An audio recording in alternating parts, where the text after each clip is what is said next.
I gotta make a part two of it. My bad, family. Glory, glory to the eternal living God. Blessed be his glory. Blessed be the worth of your God. Blessed be the strength of your God. Blessed be the might of your God. Your God doesn't get sick.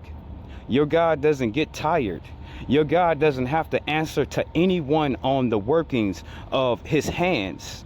Your God, no one stands besides from him. Your God has the final say on anything that would happen into your life. Your God has hung the heavens in the sky. Your God has put the man on the earth and given him a chance of a choice, of a will to serve and to praise his loyalty. Glory, glory to the eternal living God. He put us here to serve his majesty willingly, family, wanting to, family. Glory, glory to the eternal living God. Now let's go back, family. Let's go back. God's choice, God's chosen, God's anointed. The anointed. Anybody who's anointed by God, they got a certain purpose in life that they have to fulfill. You know what I'm saying? Ain't no way that they can get out of this at all. They cannot get out of the calling of their life. God's chosen. They're anointed. You know what I'm saying? They're anointed. They have certain tasks that they have to fulfill in their lifetime.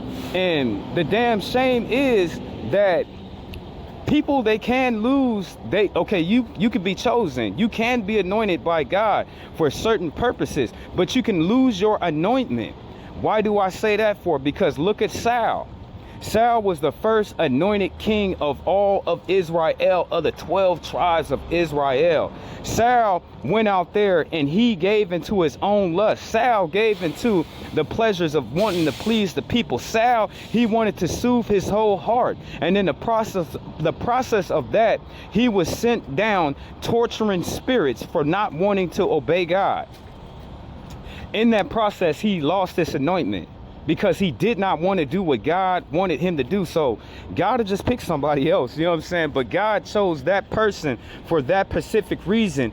He formed them before they was in their mother's womb, trying to get them in the pathways of pleasing him. The anointed are the leaders. They're the king.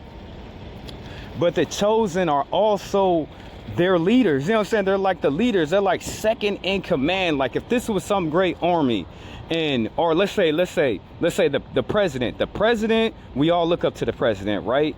He sets the orders, right? But then again, you also have the generals in war. They go out in the war. You know what I'm saying? It's almost the same. You know what I'm saying? It's almost the same. But an anointing or to be chosen by God, you can lose it. You can lose it really fast if you're not doing what God say. Okay, let's see what the research say. But just remember the great refining, the purification that God is setting a person through isolation takes out all distractions of the world. The chosen people, this is why I say the chosen people, they don't operate like the ways of the world. They're not going out to the bars. They're not going out to the clubs. You don't see these people like that. The only time you really see them is when they're praying for somebody or trying to help somebody in the world. This is the only time you really see them, or when people going to them for help, because the chosen, they're the only ones, the chosens is the only ones that can help them, to get them right, to get them back by looking at their flame, family, their love of God, what they are doing, what they are not. So you could say that the chosen are an example for all the people in the world to follow. They have to follow the chosen. But then again, the chosen is looking up to the anointed, because the anointed is getting the instruction from God on the plumb line, the rules that's set. The anointed gives the rules to the chosen, and the chosen gives the rules to the people to follow. Now look, I'm gonna just start right here. God's chosen and God's anointed are related, but it's a different concept. Chosen generally refers to God's section of individuality or groups or special purposes or relationships, while the anointed specifier refers to the act of consecration, someone with oil, symbolizing divine empowerment for a particular role or often leadership.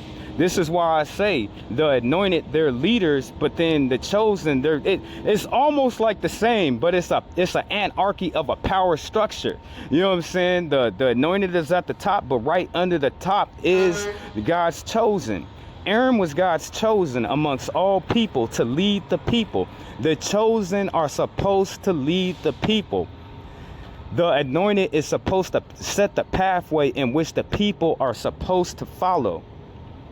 So this is why, my brother, this is why, my sister, God has set you in a great seat of isolation, of solitude, to get you away from the world, to get you away from the problems of the world, to get you away from the influences of the sin that's already in the people, so you can get purified in God, taking his time to shift you, to turn you, to take away from you things that would take you away. And it just doesn't stop there. It comes with relationships too. You know what I'm saying? Friendships and family members, all that is involved in all of this. You know what I'm saying? The chosen are taken away from everybody, family, just like the anointed. You know what I'm saying? They are taken away from everybody. This is why I say when you see them, the majority of times they don't have groups of people around them like that.